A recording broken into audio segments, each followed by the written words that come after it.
Hi hello മക്കളെ. അപ്പോൾ ഇപ്പോൾ സോഷ്യൽ മീഡിയയിലൊക്കെ വൈറലായിക്കൊണ്ടിരിക്കുന്ന ഒരു ടോപ്പിക്കാണ് നമ്മുടെ ജാസ്മിൻ്റെയും ഗബ്രിയുടെയും വിശേഷങ്ങൾ. അവർ ഈ അടുത്ത കാലത്തെ ബാംഗ്ലൂരിൽ പോയ വിശേഷങ്ങൾ ഇപ്പോൾ അവർ ഷെയർ ചെയ്തിരിക്കുന്നത് എന്താണെന്ന് നമുക്ക് നോക്കാം. ബിഗ് ബോസ് മലയാളം സീസൺ 6 അവസാനിച്ചു. പരിപാടിയിലെ മത്സരാർത്ഥികളിൽ ഒരാളായിരുന്ന യൂട്യൂബറായ ജാസ്മിൻ ജാഫർ മത്സരത്തിൽ 3-ാം സ്ഥാനമാണ് നേടാനായത്. ഹൗസിലേക്ക് എത്തിയ ശേഷം ആദ്യത്തെ 2 ദിവസം കൊണ്ട് തന്നെ ജനശ്രദ്ധ നേടിയിരുന്നു ജാസ്മിൻ. പക്ഷേ 2 ദിവസം പിന്നിട്ട ശേഷം ഗബ്രിയുമായി ചേർന്ന് ലവ് ട്രാക്ക് കളിക്കാൻ തുടങ്ങിയതോടെ ആരാധകർ ഹേറ്റേഴ്സായി മാറി.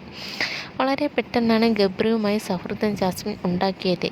ഇരുവരും മനഃപൂർവ്വം ലവ് ട്രാക്ക് കളിക്കുന്നതാണെന്ന കാര്യത്തിൽ സഹമത്സരാർത്ഥികൾ എല്ലാവർക്കും ഉറപ്പായിരുന്നു. സൗഹൃദമാണോ പ്രണയമായോ എന്ന് വ്യക്തമാക്കാതെയാണ് ഇരുവരും ഹൗസിൽ അടുത്ത് ഇടപഴകിയത്. ഗബ്രിയുമായി അടുത്ത ശേഷം വലിയ രീതിയിലുള്ള സൈബർ ബുള്ളിയിങ്ങിലാണ് ജാസ്മിൻ ഏറെ ഉണ്ടായിരുന്നത്.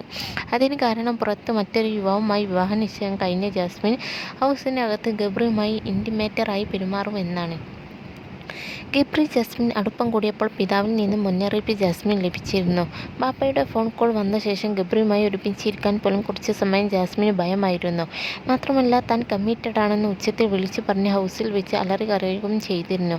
ജാസ്മിൻ ബിഗ് ബോസിലേക്ക് പോയപ്പോൾ താരത്തിൻ്റെ സോഷ്യൽ മീഡിയ അക്കൗണ്ട് ഹാൻഡിൽ ചെയ്തിരുന്നു ഭാവി വരൻ അഫ്സൽ അമീർ ആയിരുന്നു. എന്നാൽ ഗബ്രിയുമായുള്ള ജാസ്മിൻ്റെ അടുപ്പം അതിരു വിട്ടതോടെ അഫ്സൽ വിവാഹത്തിൽ നിന്നും പിന്മാറി. 4 പേജായി ഇട്ട വിശദീകരണത്തിൽ താൻ മാനസികമായി തകർച്ചയിലൂടെയാണ് കടന്നു പോകുന്നതെന്ന് ജാസ്മിൻ ചതിക്കുകയാണെന്നും ഈ ബന്ധം വിടുകയാണെന്നുമാണ് അഫ്സൽ കുറിച്ചത്.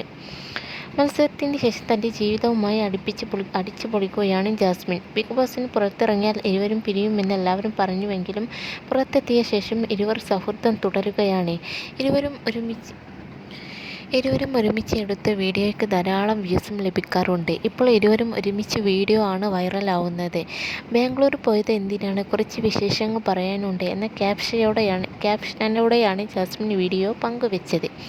ബാംഗ്ലൂരിൽ എത്തിയ വിശേഷമാണ് ഗബ്രിയും ജാസ്മിനും പങ്കുവെക്കുന്നത്. ജാസ്മിൻ്റെ യൂട്യൂബ് ചാനലിലാണ് വീഡിയോ പങ്കുവെച്ചിരിക്കുന്നത്. കൊച്ചിയിൽ നിന്ന് ഡ്രൈവ് ചെയ്തതായി താനും ജാസ്മിനും ബാംഗ്ലൂരിൽ എത്തിയത് എന്നാണ് ഗബ്രി പറയുന്നത്. സായി കൃഷ്ണനും റസ്മിനും ഉണ്ടായിരുന്നു. ഒരു പ്രൊമോഷൻ്റെ കാര്യത്തിനാണ് തങ്ങൾ വന്നതാണെന്നാണ് ജാസ്മിൻ പറയുന്നത്. ഗബ്രിയാണ് വീഡിയോ എടുക്കുന്നത്, എന്നാൽ തൻ്റെ യൂട്യൂബിലാണ് വീഡിയോ പോസ്റ്റ് ചെയ്യുക എന്ന് ജാസ്മിൻ പറയുന്നുമുണ്ട്. അതേസമയം ഫ്ലവർ ബൊക്കെ ഗബ്രി ജാസ്മിൻ നൽകുന്നുണ്ട്. ആ സമയത്ത് ഇത് കണ്ടാൽ ഗബ്രി ജാസ്മിനെ പ്രപ്പോസ് ചെയ്തു എന്ന് ആളുകൾ പറയുന്നതായിട്ടും സായി പറയുന്നു. നീ എന്തിനാണ് ഇത് വാങ്ങിച്ചത് എന്ന് ജാസ്മിൻ ഗബ്രിയോട് ചോദിക്കുന്നുണ്ട്. എനിക്ക് ഇത് ഇഷ്ടമായത് കൊണ്ടാണ് എന്നാണ് ഗബ്രി പറയുന്നത്. നിരവധി പേരാണ് പുതിയ വീഡിയോക്ക് കമൻറ്റ് എത്തുന്നത്. രണ്ടുപേരും ഒരുമിച്ചുള്ള വീഡിയോസ് എത്ര കണ്ടാലും മടുക്കില്ല, ഇനിയും നിങ്ങൾ ഒരുമിച്ചുള്ള വ്ളോഗ്സ് വേണം, മെയ്ഡ് ഫോർ ഈച്ച് അതർ എന്നിങ്ങനെ നിരവധി കമൻറ്റുകൾ അവർക്കെതിരെ വന്നിട്ടേ ഉണ്ട്. Okay, bye. എന്നെ ഫോളോ ചെയ്യാനും സപ്പോർട്ട് ചെയ്യാനും മറക്കല്ലേ.